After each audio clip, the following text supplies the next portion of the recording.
Welcome back to Rust Console Edition. I'm going to be showing you some of the best settings to run for Rust, and I'm going to be showing you some controller layouts and little tips and tricks amongst all that. So the first thing I do want to say though is about 94% of you haven't yet subscribed to watch my videos, so just tap it, it's free, and I send nudes. I don't actually send nudes, joking. But anyway, if you go into controller layout, you can switch head look, so then you can hold R1 and just look round while sprinting and all this other stuff.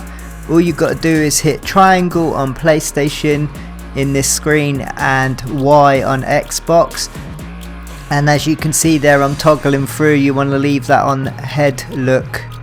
So by default it's like drop item, and I think head look is way worth that. So when you're running, if you're being chased or you want to look round the corner slightly while running, you can just use head look like that, hold L1 and just look round whilst sprinting. And I'll show you how to auto sprint in a minute too, so that frees up your hands so you can heal whilst running and all sorts like that. Also on your console, go into the custom button assignments and swap the R3 with triangle. I die a lot in gunfights because I kept accidentally hitting R3 and it brings up that annoying like quick chat menu, and in a gunfight that's not good, you'll get slaughtered. So swap R3 with triangle in your custom consoles custom button assignments. So you have to go into your system specifics on that and sort that out. Game settings is as you see them there, they were pretty much the same. Controller layout you can also get from here, that's the head look. Vibration, if this affects you in any way, turn it off. I leave mine on, I don't really notice the difference if I'm honest. Maybe because you're like so drawn into the action in this game that you do forget about that, but light bar effects, same with that. And all this sort of thing you can toggle as you need it or don't need it. So this is down to individual. I like to toggle sprint input and auto sprint. Make sure you turn auto sprint on, because that will show you, I'll show you right now what this does. When you're auto sprinting, you can do stuff like looking at your map or go and eat food and heal up whilst being chased and all that sort of stuff. So see on the bottom left there, he looks like Short Circuit with the track running legs. So once that's in effect, like after 3 seconds or so of sprinting, it will go into auto sprint, and then you can go into your inventory. You can even look on the map, and it just frees up your hands so you can just do other stuff. Take that as you will. A helicopter always comes out when you want to try and record a video, so let's run off and away from that at the moment. But yeah, like I say, auto sprint, there it go, it kick in after like 3 seconds, and then your hands are free. You can go and look at the map to where you're running. You can eat food, like I say, if you're being shot at, you can like heal yourself with a bit of food or something. You can do all sorts of things with it. So that is auto sprint, and that is a massive tip right there to turn that on. That will help you out quite a lot in this game. So let's look at some other settings then. If you go into controls again, crouch, I like to toggle that. Aim assist we have now on some servers. You can turn this off or on depending on what you want to do with aim assist. Digital boost and this sort of thing. The camera control type, basically what that does, I think if you got a bigger display then you use digital boost, or you use the analog for like a smaller display or something like that. But I'm keeping mine on digital boost. Obviously you can play around with it to see what best suits you with what TV or monitor you have. So looking into camera sensitivity, this is basically when you're moving around like this with your camera just in look, then that is that. You can obviously turn it up and it will look a lot quicker, but this is for the kids out there. I am nowhere near going to be able to do this now. I think my reactions is gone far out the window for this sort of thing. But for you kids out there, you may want to leave it on 300, you know, have a little play and see what works best for you. But I'm like old now, so I'll have to put mine right down here somewhere. But a lot of people, what they like to do is have their camera sensitivity up and then they're aiming slightly lower, because what that does is you look at someone, and if they're running away from you, then you can sort of aim, and then once you are aiming, this is your actual aiming down sight.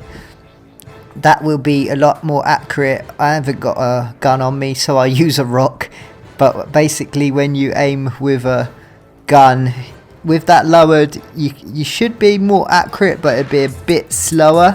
Whereas if you turn it right up like this, it will aim at, it's not actually doing nothing with a rock for some reason. That might be a bug, but when you're aiming with the gun, it will aim super fast. So just have a play with those two and see what works best for you. But like I say, a lot of people have the camera sensitivity up a little bit and then the aiming slightly lower than the camera sensibility.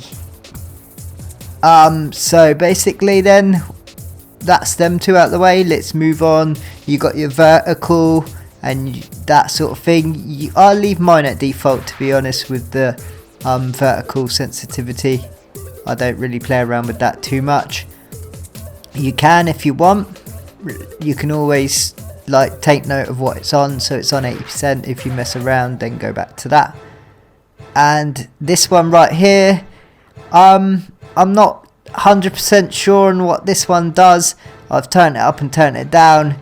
Doesn't really make a lot of difference to me, if I'm honest. I'll show you right now. Like looking around and stuff, and how the camera is reacting to when I stop. I don't know really. Maybe this is a little bit sharper with it turned up.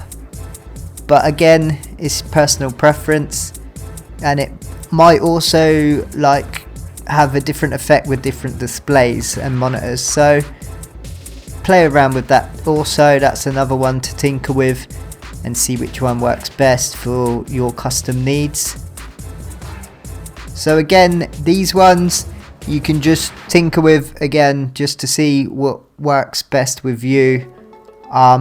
Dead zone is like, you know, when people complain about their drift, so if your sticks are drifting to the left or right, you can play around with these a lot. I noticed when I changed them and go and look at your map, it starts to drift, and I was wondering what's going on. So if you look at your map and your like cursor's drifting across the map, you may want to set these back to default, or if it does it on default, then basically change them till it stops drifting.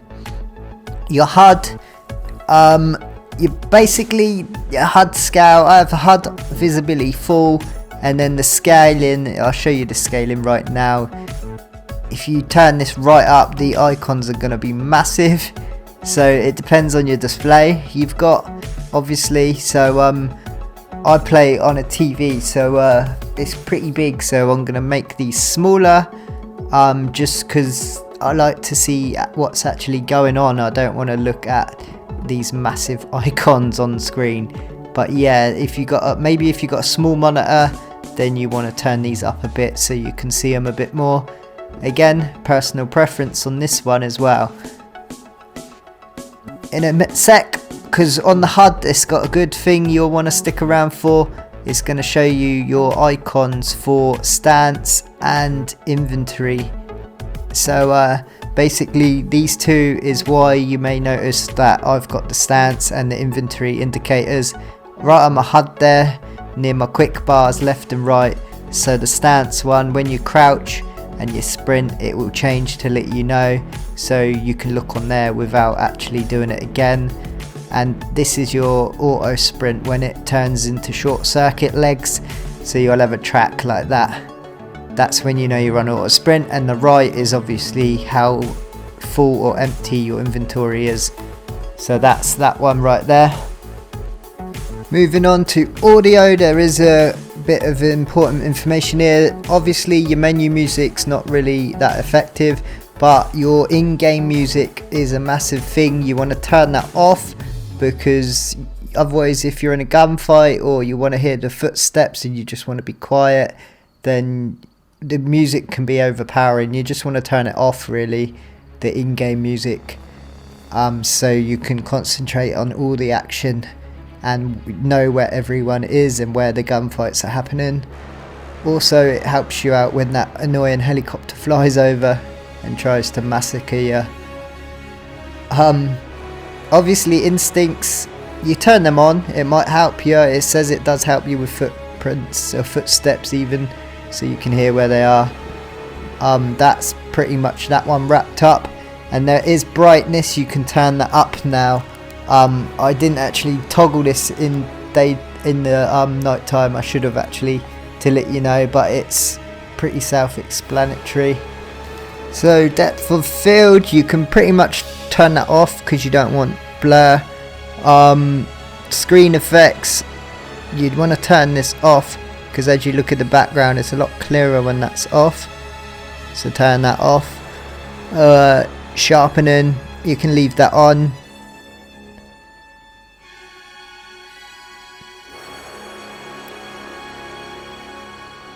And then the next one, leave that off because you don't want to darken the corners.